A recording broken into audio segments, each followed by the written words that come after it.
নমস্কার বন্ধুরা, তোমরা সবাই কেমন আছো? আশা করছি ভালো আছো। আই লাভ মৌসুমি কিচেনে সবাইকে স্বাগত। তো আজকে তোমাদের কাছে নিয়ে আসলাম খুব সহজ আর খুব তাড়াতাড়ি চটজলদি একটা রেসিপি নিয়ে আসলাম, রুই মাছের কালিয়া। এইভাবে বাড়িতে বানাও রুই মাছের কালিয়াটা। পুরো ভিডিওটা দেখে স্কিপ করবে না। এইভাবে বানালে এইটা খেতে এতটাই স্বাদ হয় কি বলবো। তো ফুল ভিডিওটা দেখো, স্কিপ করো না। আর প্রথমে দেখো 5 পিস মাছ নিয়ে নিয়েছি। মাছটা খুব ভালো করে ধুয়ে নিয়েছি। এবার এর ভিতরে দিয়ে দেবো 1 চামচের মতন সর্ষের তেল। 1 চামচের মতন সর্ষের তেল দিয়ে দিয়েছি। এবার দিয়ে দিচ্ছি 1 চামচ লবণ। লবণটা আমি আমার মতন করে দিচ্ছি, আপনারা আপনার মতন করে দেবেন। আর দিয়ে দেবো 1 চামচ হলুদ। তো 1 চামচ হলুদ দিয়ে দিয়েছি। এবার দিয়ে দেবো 1 চামচ কাঁচা লঙ্কা আর রসুন পেস্ট দিয়ে দিচ্ছি 1 চামচ। এবার এগুলো সব মাছের সাথে আমি ভালো করে মাখিয়ে নিচ্ছি। খুব ভালো করে মাছের গায়ে মাখিয়ে নিতে হবে। তো মাখানো হয়ে গেছে, এটাকে আমি রেখে দিচ্ছি 5 মিনিটের মতন। এদিকে কড়াইটা গরম করে নিয়েছি খুব ভালো করে। এবার দিয়ে দিচ্ছি পরিমাণ মতন সর্ষের তেল। সর্ষের তেলটা এই রান্নাটা একটু বেশি লাগবে, তো আমি একটু বেশি করে সর্ষের তেল দিয়েছি। তো রান্নার আগে তোমাদের আমি একটা টিপস প্রত্যেকবারই দিই। তো তেলের ভিতরে মাছ ছাড়ার আগে একটু হলুদ দিয়ে দিতে হবে। তো আমি হলুদটা দিয়ে দিয়েছি। এবার এইভাবে করে এক এক করে মাছগুলো সব আমি ছেড়ে দিচ্ছি। তো এইভাবে করে সব মাছগুলো আমি দিয়ে দিচ্ছি। আর মাছগুলোকে একটু ভালো করে ভেজে নেবে। তো সব মাছগুলো দেওয়া হয়ে গেছে আমার। মাছটাকে আমি খুব ভালো করে ভেজে নিচ্ছি। তো মাছটা আমার খুব ভালো করে ভাজা হয়ে গেছে। এবার আমি মাছগুলোকে নামিয়ে নিচ্ছি। ওই তেলের ভিতরে দিয়েছি কিছু গোটা গরম মশলা। গরম মশলাটাকে আমি হালকা করে ভেজে নেব। তাতে কি হয়, গরম মশলার ফ্লেভারটা খুব ভালো আসে।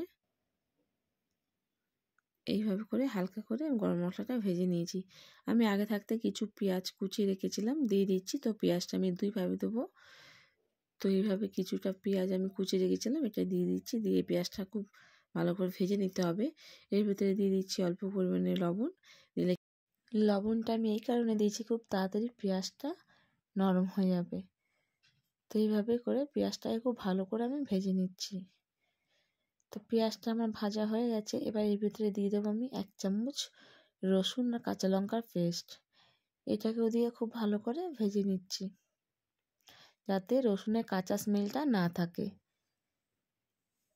তো এইভাবে করে ভালো করে ভাজা হয়ে গেছে। এবার আমি বলেছিলাম দুইভাবে পেঁয়াজ দেবো, আমি এইবার দিয়ে দিচ্ছি কিছুটা পেঁয়াজ পেস্ট। এটাকে আমি বেটে রেখেছিলাম, এবার এটাকে আমি দিয়ে দিলাম। এটাকে দিয়েও আমি খুব ভালো করে ভেজে নিতে হবে, পেঁয়াজে যাতে কাঁচা স্মেলটা না থাকে।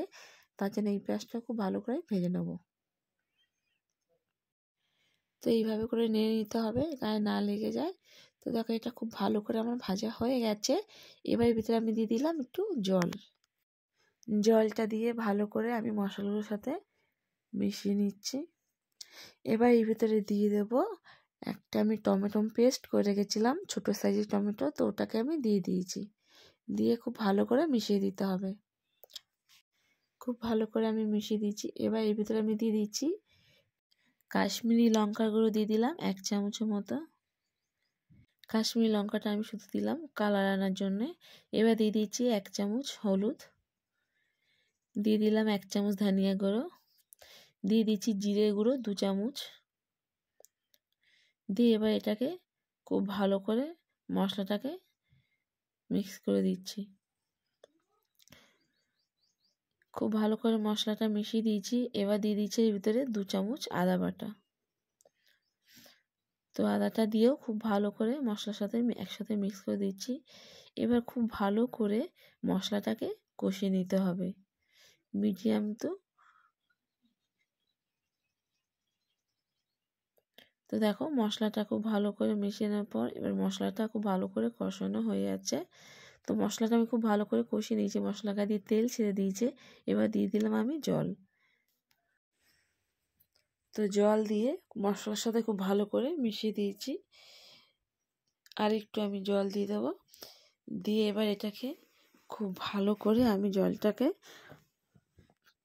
এটাকে খুব ভালো করে ফুটিয়ে নিচ্ছি। তো ঢাকা দিয়ে এটাকে আমি জাল নিচ্ছি। তো ঝোলটা আমার ফুটে গেছে। এর ভিতরে দিয়ে দিচ্ছি লবণ।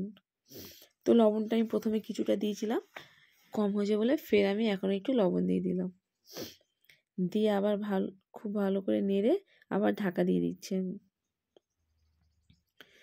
তো যখন ঝোলটা খুব ভালো ফুটে এসে তো গ্রেভিটা আমার প্রায় হয়ে গেছে, এবার এর ভিতরে দিয়ে দেবো আগে থাকতে ভেজে রাখা মাছগুলো। তো মাছটা দিয়ে আমি 2 মিনিটের মতন এটাকে ভালো করে জাল দিয়ে নিচ্ছি।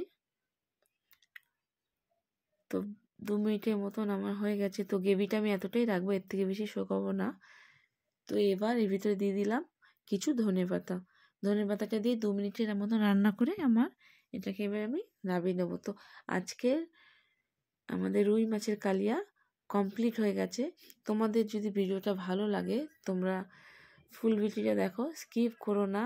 আর যদি ভালো লাগে লাইক করো, শেয়ার করো, সাবস্ক্রাইব করো, পাশে থাকা বেল আইকনটা প্রেস করে দাও। যখনই আমি নতুন নতুন ভিডিও ছাড়বো তোমাদের কাছে পৌঁছে যাবে। আর এইভাবে করে একবার তুমি রেসিপিটা বাড়িতে বানাও আর খেয়ে কমেন্ট করে আমাকে জানাবে তোমাদের কেমন লাগলো। তো বাই।